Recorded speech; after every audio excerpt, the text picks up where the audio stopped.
નમસ્કાર દર્શક મિત્રો, अब तक શ્રેણીના માઇન્ડ પાવર સંદર્ભેના કાર્યક્રમમાં આપનું હાર્દિક સ્વાગત છે. માઇન્ડ મગજ નાના બાળકથી લઈને મોટેરાઓને માટે એક મહત્ત્વની બાબત કહી શકાય.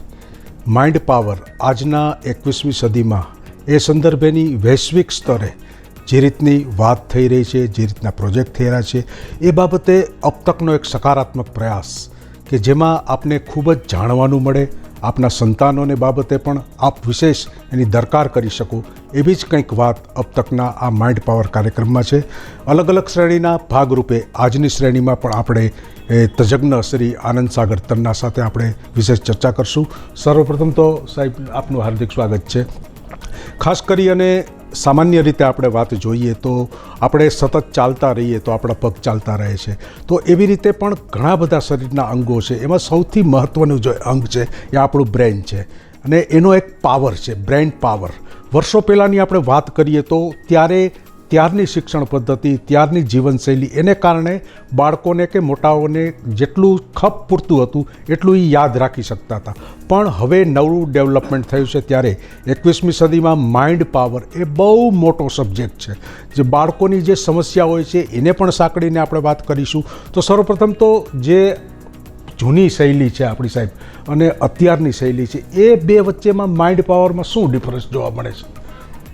જો હું આમાં શબ્દ પકડી લઉં કે માઇન્ડ પાવરમાં શું ડિફરન્સ પડ્યો પહેલાં અને આજે, તો હું એમ કહીશ કે માઇન્ડ પાવર તો પહેલાં પણ રાજા મહારાજાનો જમાનાથી, આદિકાળથી, આદિના પણ પૂર્વકાળથી એ જ હતો. પરંતુ આજે પણ માઇન્ડ પાવરની ક્ષમતા તો એ જ છે. મારા અને તમારા દિમાગમાં અગર આજે પણ ન્યુરોલોજિકલી એસેસમેન્ટ કરવામાં આવે તો ત્યારે પણ 100 બિલિયન્સથી વધારે સેલ્સ હતા અને આજે પણ 100 બિલિયન્સથી વધારે સેલ્સ હતા. પણ ઉપયોગ કરવાની જે કાર્ય પ્રણાલી છે કે ઉપયોગની જે પ્રમાણ છે એ વધ્યું અને ઘટ્યું છે. તણાવ કદાચ વધ્યો અને ઘટ્યો છે અને પરિણામોની જે અપેક્ષાઓ છે એ વધી અને ઘટેલી છે. એટલે માઇન્ડ પાવરની વાત કરીએ તો આજે વધુ વિકટ પરિસ્થિતિના જીવનમાં વધુ પ્રમાણમાં આપણે આપણા દિમાગનો ઉપયોગ કરવો પડે છે, આપણે આપણા માઇન્ડનો ઉપયોગ કરવો પડે છે. એવું કહી શકાય કે ઓછા સમયમાં ઘણું બધું વધારે કામ કરવાની ફરજ અત્યારે પડી રહી છે. પછી ખાસ કરીને આપણે વિદ્યાર્થી મિત્રોની વાત કરીએ તો પણ અને મોટી ઉંમરના લોકોની વાત કરીએ તો પણ બંને પરિસ્થિતિમાં ખૂબ જ ઓછા સમય, ઓછા સંસાધનો સાથે વધુમાં વધુ પરિણામો કેવી રીતે મળી શકે છે એવી જરૂરત આજે ઊભી થઈ ગઈ છે. બીજું જોવા જઈએ તો દેખાદેખી, સ્પર્ધા, ઈર્ષાઓ, એને કારણ પણ માણસમાં એટલું બધું ઝડપથી, એટલે હું કહીશ કે ઓછા સમયમાં વધુ આગળ નીકળી જવાની જે રેસ છે એ અત્યારે જાગૃત થઈ ગઈ છે. દરેક લોકોના મનમાં એમ છે કે હું આજે રાત્રે સૂઈ જાઉં અને કાલે સવારે સફળ બની જાઉં, અથવા તો હું 30 વર્ષનો થાઉં ત્યારે મારું પોતાનું મકાન થઈ જાય, મારી પોતાની ગાડી થઈ જાય, એક સમૃદ્ધ પરિવાર થઈ જાય, સમાજમાં નામ થઈ જાય, હું કદાચ પોલિટિક્સમાં ઇન્ટરેસ્ટ લઉં તો હું ખૂબ મોટો નેતા બની જાઉં. હવે આપણે જૂના સમયમાં જોવા જતા હતા ભાઈ, તો આપણે જોતા હતા કે નોકરિયાત વર્ગ જે હતો કે ધંધાકીય વર્ગ જે હતો એ સામાન્ય રીતે 45-50 વર્ષે કે 55 વર્ષે પોતાની માલિકીનું ઘર લેવાનું વિચારતો. એની નોકરીમાંથી જ્યારે એને ફંડ મળતું, છેલ્લે રિટાયરમેન્ટ ફંડ, અને બેંકમાં જે જમા કર્યું હોય એમાંથી એ પોતાનું મકાન સંપૂર્ણ પૈસા આપીને લેતો હતો. ત્યારે લોનની એટલી બધી ઉપલબ્ધિ હતી નહીં, એ સુવિધાઓ હતી નહીં. હવે એટલી સરળતાથી લોન મળવા લાગી છે એટલે લોકો ઘર લેવા લાગ્યા. એ દેખાદેખી અને ઈર્ષામાં હવે દરેકને એમ થાય છે કે હું આ સ્પર્ધામાં આગળ નીકળી જાઉં. ભણવામાં પણ એટલી બધી બ્રાન્ચીસ આવી ગઈ, દરેક જગ્યાએ ઉપલબ્ધ પણ થઈ ગઈ એટલી કોલેજો અને શિક્ષણ વ્યવસ્થાઓ કે જેને કારણે અતિ આગળના સ્તરની સ્પર્ધાઓ ચાલુ થઈ ગઈ છે. એટલે માઇન્ડ પાવર તો મારો અને તમારો સરખો જ છે, પણ એને ઉપયોગ કરવાની જે રીતો છે એ ઘણી બધી વિકસી ગઈ છે. અને સદનસીબે રિસર્ચ એટલી બધી થઈ રહી છે કે એ રિસર્ચના કેસ સ્ટડીઝ બધા ગૂગલના માધ્યમથી, ઇન્ટરનેટ્સના માધ્યમથી, ટેકનોલોજીના માધ્યમથી હવે ઉપલબ્ધ છે. એટલે આપણે જાણી શકીએ છીએ કે દરેક મનુષ્ય કેવી રીતે સફળ થઈ શકે છે, વધુ સારી રીતે સફળ થઈ શકે છે, એના શું રહસ્યો છે અને એના કોર્સીસ પણ હવે જાહેર જનજીવનમાં ઉપલબ્ધ છે સરળતાથી. ખૂબ જ સારી વાત કરી. દર્શક મિત્રો, જોયું ને, ક્યાંક ને ક્યાંક આપણા જે મગજના ઉપયોગની વાત છે એમાં થોડુંક કંઈક વિકાસ થયો છે, થોડુંક ડેવલપમેન્ટ થયું છે. અને ખાસ કરી અને આજના યુગની આપણે વાત કરીએ તો બાળકોની ભયંકર સમસ્યાઓ અત્યારે મા બાપ ખૂબ જ કઠિન રીતે ભોગવી રહ્યા છે, જેની અંદર ચીડિયાપણો સ્વભાવ થઈ જાય, આવું થઈ જાય, લેસન ન કરતો હોય, યાદ ન રહેતું હોય. તો આવી બધી સમસ્યા વચ્ચે સર ક્યાંક ને ક્યાંક એવા ઘણા બધા ક્લુ હોય છે, એવી ઘણી બધી ટ્રીક હોય છે જેને કારણે એનું ડેવલપમેન્ટ તમે સારી રીતે કરી શકો. કારણ કે બાળકનું ડેવલપમેન્ટ એ આજના યુગમાં સૌથી અગત્યની વસ્તુ છે. લાઈફ સ્કિલની આજે વાત થઈ રહી છે, જીવન કૌશલ્ય છે, એ સુધારતું હોય એ જ સાચું શિક્ષણ, એવી પણ ઘણા શિક્ષણ શાસ્ત્રીઓ વાત કરી છે. ત્યારે એક નાનકડા મગજનો જે ઉપયોગ છે આપણા વિકાસની અંદર, સ્વ વિકાસની અંદર, તો એ બાબતે બહુ ટૂંકમાં તમે સરળ શૈલીમાં માહિતી આપશો? જેમ કે તમે હમણાં ખૂબ સરસ વાત કરી કે લાઈફ સ્કિલ્સ, જીવન જીવવાની કળા, જીવન જીવવાના કૌશલ્યો શીખવતું શિક્ષણ એ જ સાચું શિક્ષણ છે. પણ કડવી વાત સાથે હું તમને કહી દઈશ કે એવા કોઈ શિક્ષણની અપેક્ષાઓ શૈક્ષણિક સંસ્થાઓ પાસે જો માતા પિતાઓ રાખતા હોય તો એ માતા પિતાઓની આજના જમાનામાં મહામૂર્ખતા સિવાય બીજું કશું જ નથી. હું પોતે શૈક્ષણિક સંસ્થાઓ ચલાવી ચૂક્યો છું, 6 ફ્રેન્ચાઇઝીસ મોડ્યુલ અલગ અલગ સ્ટેટ્સમાં. એટલે શૈક્ષણિક સંસ્થાઓ બેજવાબદાર છે એવું નથી, પણ આજનો સિલેબસ એટલો છે કે ટીચર્સ પાસે એનો સિલેબસ 45 મિનિટના પીરિયડમાં પૂરો કરવાનો સમય નથી. વર્ષ દરમિયાન એને જે ટોટલ પીરિયડ્સ મળે છે એ પીરિયડમાં એ એના ચોપડીનો સિલેબસ જો બરાબર પૂરો કરાવી લઈને તો that is thankful to them. એટલે સ્કૂલ મેનેજમેન્ટનું, સ્કૂલ ટ્રસ્ટીઝનું અને પ્રિન્સિપલનું દબાણ જ એટલું હોય. તો સબ્જેક્ટથી હટીને, સપોઝ એ બાયોલોજીનો ટીચર છે તો બાયોલોજીથી હટીને કોઈ મોટિવેશનલ વાતો કરવી કે જીવન જીવવાની કળાની વાતો કરવી કે સંસ્કારની વાતો કરવી કે કૌશલ્યોની વાતો કરવી, એ ગમે તેટલો જ્ઞાની શિક્ષક હોય તો પણ એની પાસે સમય જ નથી અને ઉપલબ્ધિ જ નથી. તો હવે એ જવાબદારી માતા પિતાની બને છે કે 6-8 કલાક તમે સ્કૂલમાં મોકલો છો અને બાકીના 12, 15, 16 કલાક એ તમારી પાસે બાળક રહે છે, તો એ સંપૂર્ણપણે તમારી જવાબદારી બનશે કે એ બાળકને માનસિક રીતે કેવી રીતે વિકાસ કરવો. સ્કૂલ ફક્ત એને લિટરેસી આપી શકશે, એજ્યુકેશન નહીં અને નહીં. એ તમે 2 લાખ રૂપિયા આપેલી સ્કૂલમાં હશો કે 2000 આપેલી સ્કૂલમાં હશો, આ એની મર્યાદા સમયને કારણે આવી ગઈ છે. ઘણી ખરી વાર એ લોકોનું અલ્પ જ્ઞાન પણ હોય છે અને ઘણા જ્ઞાની શિક્ષકોની પણ સમય મર્યાદા આવી જાય છે. તો હવે એ માતા પિતાની જવાબદારી બને છે કે પેદા કર્યા પછી ફક્ત 2 લાખ રૂપિયા ખર્ચી દેવાથી કે સ્કૂલની ફી ભરી દેવાથી કે કોઈ બ્રાન્ડેડ નોન બ્રાન્ડેડ ટ્યુશન ક્લાસમાં મોકલી દેવાથી તમારી જવાબદારી પૂરી થતી નથી. અનુશાસન તમારે શીખવવું પડશે, સંસ્કાર તમારે શીખવવા પડશે, જીવન કૌશલ્યો તમારે શીખવવા પડશે. હવે કેવી રીતે શીખવવા પડશે તો એનો તો બહુ મોટો કોર્સ છે. પણ તમે જેટલા સંસ્કાર એને શીખવવા માંગો છો અને અનુશાસન શીખવવા માંગો છો તો બાળકની શીખવાની એક સૌથી ઉત્તમ કળા તમને આપી દઉં. તમે એને જેટલી વાર બોલીને સંભળાવશો કે આવું કર, તેવું કર, આવું કર અને તેવું કર, એ નહીં કરે. પરંતુ એ જેટલું જોશે તમારા ઘરમાં, તમારા વર્તુળાંકમાં, એટલું એ ચોક્કસ કરતો થઈ જશે. કેમ કે બાળક જોઈને જ કરશે અને નાનપણથી એ તમારી સાથે ઉછરી રહ્યો છે.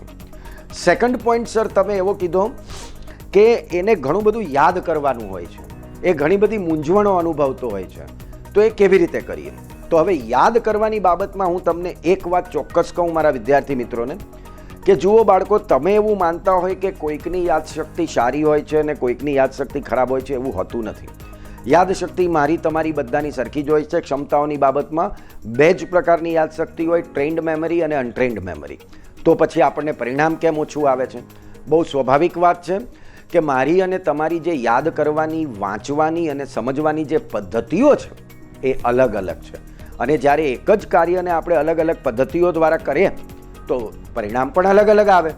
જે રીતે અહીંયા રાજકોટથી આપણે અમદાવાદ જુદા જુદા રસ્તે જઈએ તો એ રસ્તા સારા છે અને ખરાબ છે.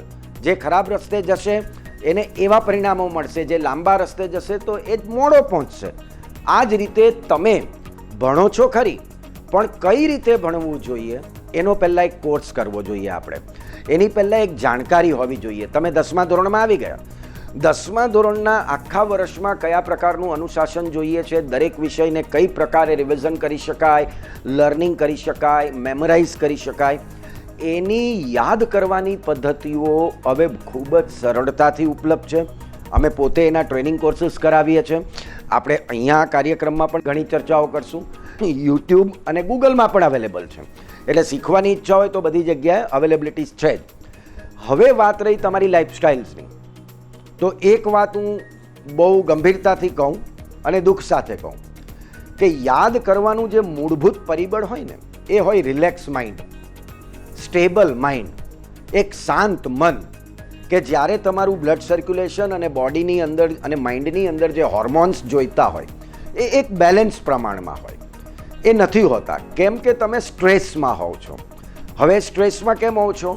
સાધારણ રીતે માતા પિતાને આ વાત કહું, કેમ કે તમે તમારા બાળકને આજુબાજુની સ્પર્ધા જોઈને સવારે 7 વાગે સ્કૂલે મોકલો છો, 2:30-3 વાગે આવે છે, ફરી પાછો 1 કલાકમાં ટ્યુશન જાય છે, 4 વાગે 6-6:30 આવે છે, એટલે સવારે 7થી લઈને રાત્રે 6 તો વાગી ગયા. સ્કૂલ અને ટ્યુશન્સ બંનેના હોમવર્ક હોય છે.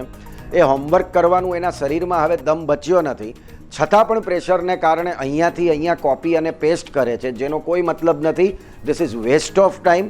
હવે એ સવારે 7થી લઈને રાત્રે 8-9 વાગી ગયા એના, તમે વિચાર કરો કોઈ મશીન બી હોય ને તો એને પણ કન્સિસ્ટન્સીમાં અને કન્ટિન્યુટીમાં આટલું ચલાવી ના શકાય. અને આ 12-13 કલાક દરમિયાન તમારો બાળક શું કરે છે? અલગ અલગ મોડલ પાસેથી અલગ અલગ વિષયો ભણ અને ભણ. એમાં એને રુચિ પડે કે ન પડે, એ શિક્ષક સારો પણ છે અને એ શિક્ષક ખરાબ પણ છે, એટલે કે એની ભણાવવાની પદ્ધતિ, છતાં પણ એ ત્યાં જાય છે અને રોજ કરે છે, કેમ કે બધા જાય છે. હવે આટલા બધા કલાક સુધી કોઈ માણસ એક જ કામ કરતો હોય અને પછી પણ તમે એવી અપેક્ષા રાખો કે એ સ્ટ્રેસમાં ના આવે, શારીરિક સ્ટ્રેસમાં પણ નહીં અને માનસિક સ્ટ્રેસમાં પણ નહીં, તો આ ખરેખર એક ચેલેન્જિંગ કાર્ય છે.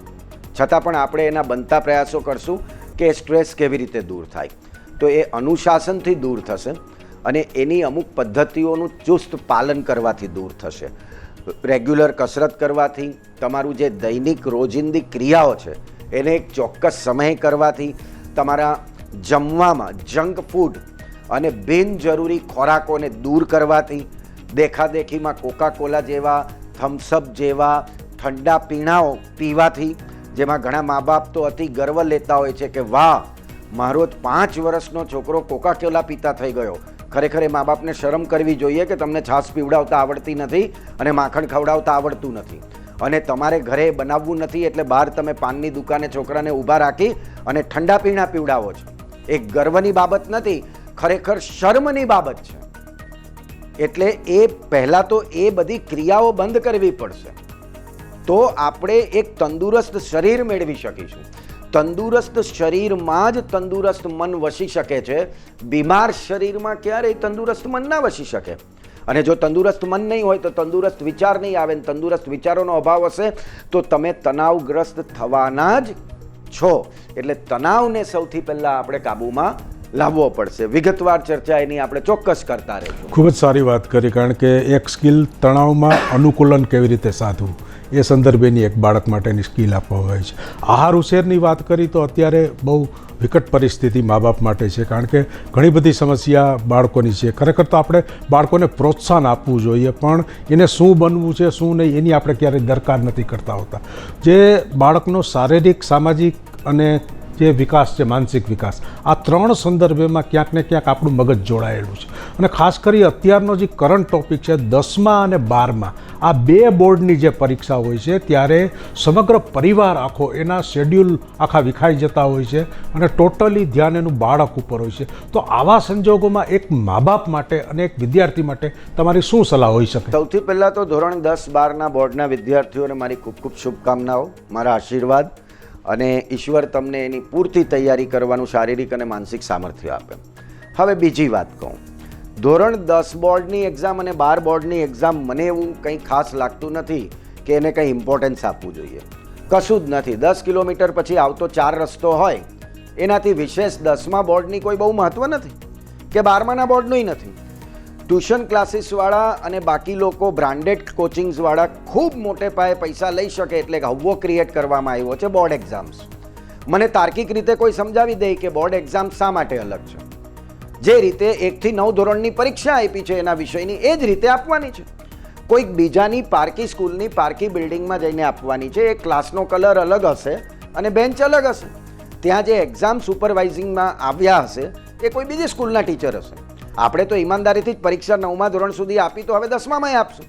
જેને પેપર જ લખવું છે એના માટે બિલ્ડિંગ બદલવાથી કે ટીચરનું મોડલ બદલવાથી કંઈ ફરક નથી પડી જવાનો. તો હવે ફરક શું પડી ગયો? શા માટે આટલો મોટો હવ્વો?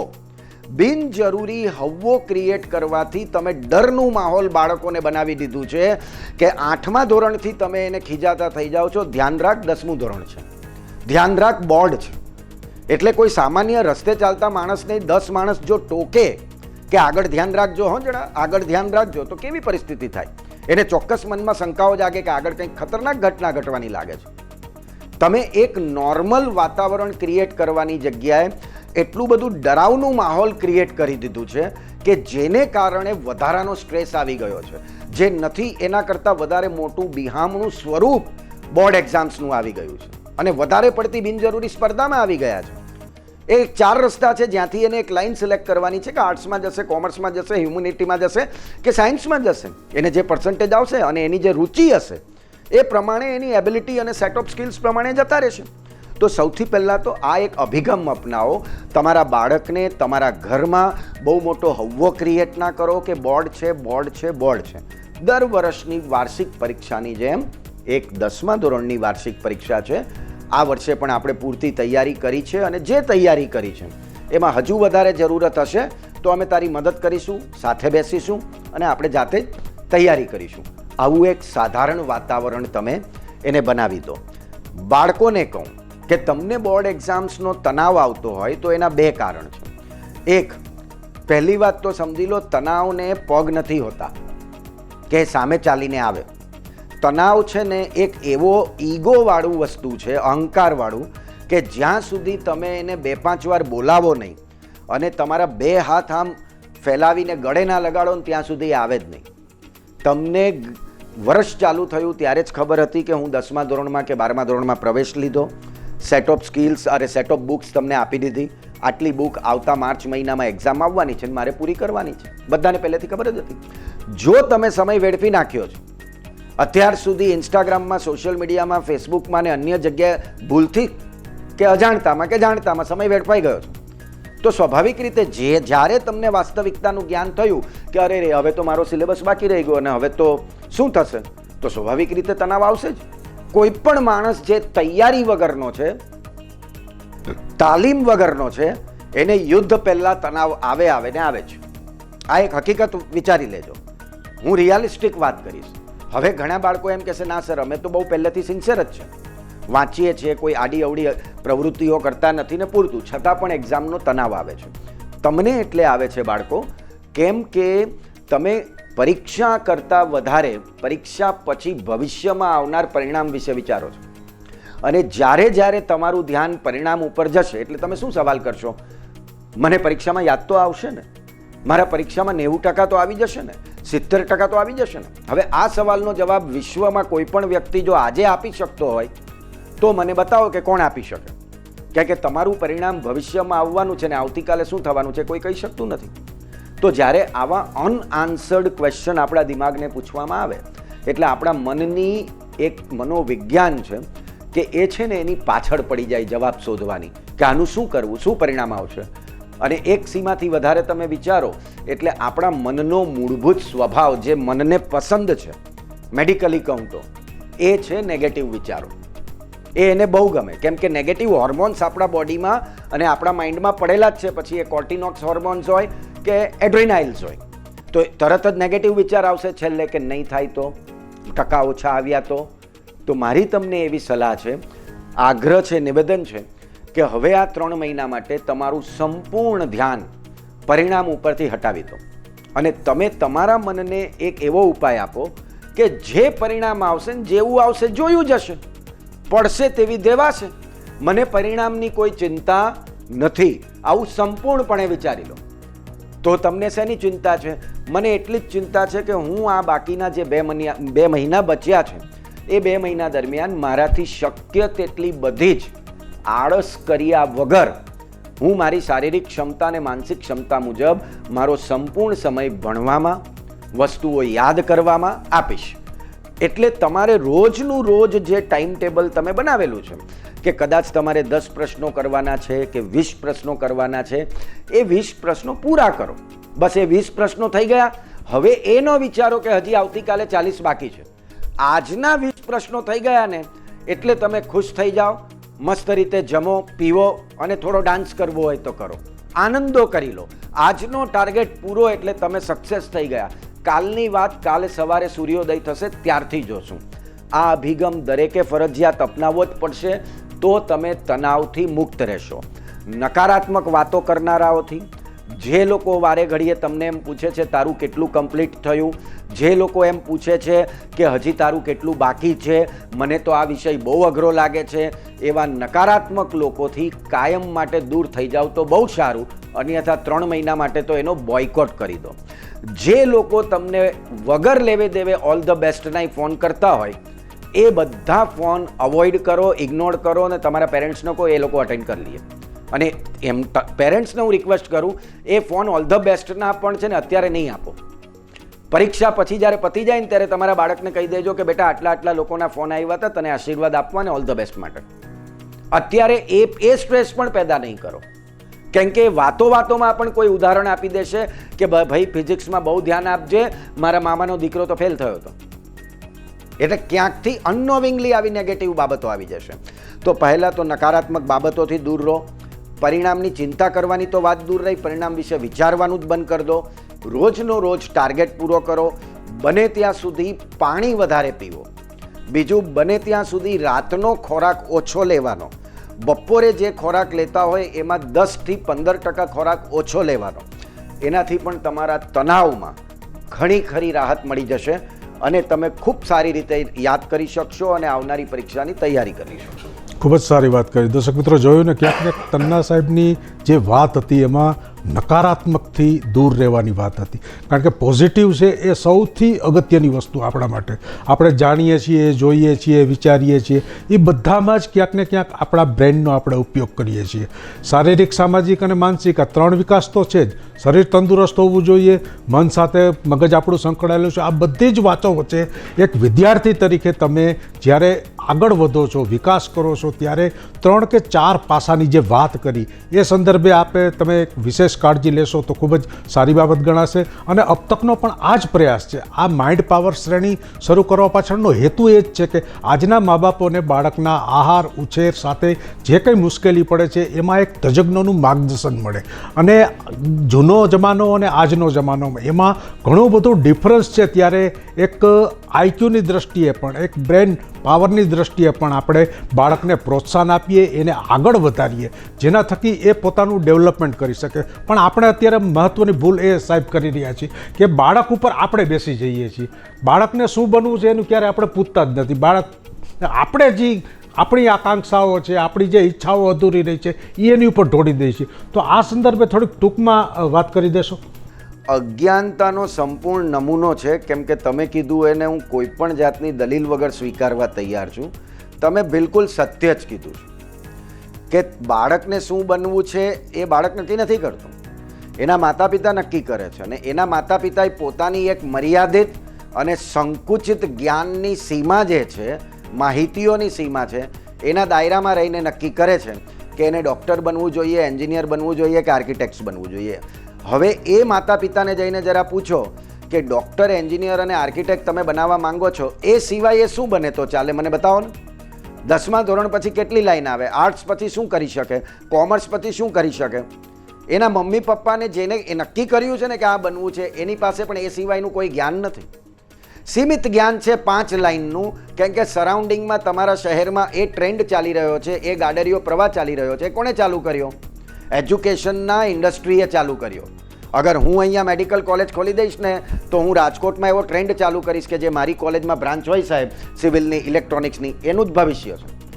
આ આખો એક ટ્રેન્ડ ચલાવવામાં આવે.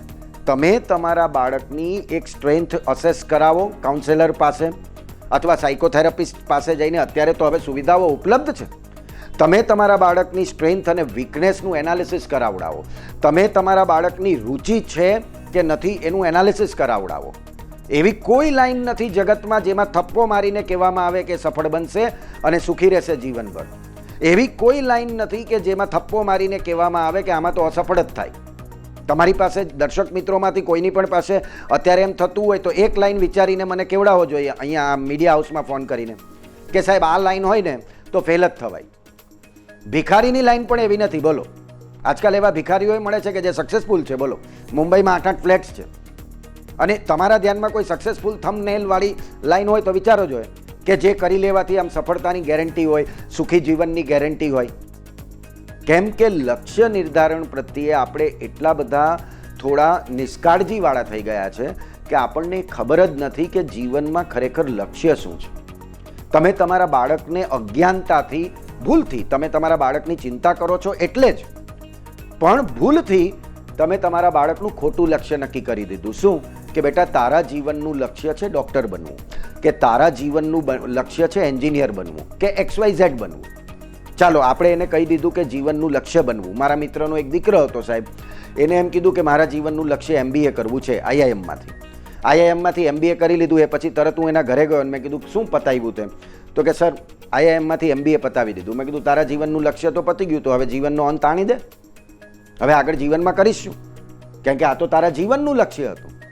સાહેબ, જીવનનું લક્ષ્ય સુખી થવું હોઈ શકે, સમૃદ્ધ થવું હોઈ શકે, સામર્થ્યવાન થવું હોઈ શકે, તંદુરસ્ત થવું હોઈ શકે, વૈભવી બંગલો હોવું હોઈ શકે, બહુ સારા પાવરફુલ લીડર બનવું હોઈ શકે. પણ એ મૂળભૂત જીવનનું લક્ષ્ય છે. હવે એ લક્ષ્યને સાધવા માટે ઘણા બધા રસ્તા છે. એ ડૉક્ટર બનીને પણ સમૃદ્ધ બની શકે છે, એન્જિનિયર બનીને બની શકે છે. તમારા રાજકોટમાં તો પાનની દુકાન ખોલીને પણ એ સમૃદ્ધ બની શકે છે, ચાની દુકાન ખોલીને પણ એ સમૃદ્ધ બની શકે છે, શોરૂમ ખોલીને પણ બની શકે છે, કોઈ પણ સરકારી કે બિન સરકારી નોકરી ખોલીને પણ બની શકે છે, જો એનામાં માનસિક તંદુરસ્તી હશે તો. પરંતુ જો એનામાં આપણે એવો એક પ્રોગ્રામ કરી દીધો છે કે તું ડૉક્ટર નહીં બને તો બેટા સમાજ તને પૂછશે નહીં, તું આ ડિગ્રી નહીં લે તો બેટા જીવન નિર્વાહ ચાલશે નહીં, એવું કશું જ નથી. તમે એને એક જ વસ્તુ કરાવો, એને એજ્યુકેટેડ કરો. એટલે કે એવું એજ્યુકેશન આપો કે એની મનની વિચાર શક્તિ મજબૂત બને, એની નિર્ણય શક્તિ મજબૂત બને, એનું સાહસ મજબૂત બને, તો એ આગળ વધશે કોઈ પણ કાર્યમાં. અને જો સાહસ નહીં હોય, નિર્ણય શક્તિ નહીં હોય અને કાલ સવારે કોર્પોરેટ ફિલ્ડમાં જશે તો એ કંઈ કોર્પોરેટ ફિલ્ડવાળા તમારા યુનિવર્સિટીના 90% જોઈને એને કન્ટિન્યુ નહીં કરે, એને દુનિયા સાથે લડવું પડશે. એટલે સૌથી પહેલાં તો દરેક માતા પિતાને, કેરિંગ માતા પિતાઓને મારું ખૂબ વિનમ્રતાથી આગ્રહપૂર્વક નિવેદન છે કે લક્ષ્યની પરિભાષા બદલી અને બાળકને સાહસ પણ આપો, નિર્ણય ક્ષમતા પણ આપો અને સાચું માર્ગદર્શન આપો. પરાણે થોપી નહીં બેસાડો કેમ કે તમે નથી બની શક્યા તો તું બન. એ દરેક લાઈનમાં જશે, સફળ જ થશે, ચિંતા ના કરશો. બસ એને મહેનતું બનાવો. ખૂબ જ સારી વાત કરી. દર્શક મિત્રો, અબ તકની આ માઇન્ડ પાવર સંદર્ભની શ્રેણીમાં આવી જ કંઈક વાતો સાથે એક સકારાત્મક પ્રયાસ તમારી સમક્ષ મૂકવામાં આવી રહ્યો છે, જેને કારણે તમે તમારા સંતાનોના ડેવલપમેન્ટમાં, એના માનસિક વિકાસની અંદર તમે સંપૂર્ણ રીતે એને સહયોગ આપી અને એક શ્રેષ્ઠમાં શ્રેષ્ઠ નાગરિકનું ઘડતર કરો. કારણ કે શાળાની સાથે સાથે પરિવાર પણ નાગરિકનું ઘડતર કરવામાં સૌથી વિશેષ ફાળો આપતું હોય છે. તો આવી જ એક તન્ના સાહેબની ચર્ચા છે, જે સંદર્ભે આજે તમને ઘણી બધી વાત જાણવા મળી. આવી જ વાતો સાથે ફરી આપની સાથે કાર્યક્રમમાં જોડાશું. ત્યાં સુધી આપજો રજા. આવજો. Bye bye.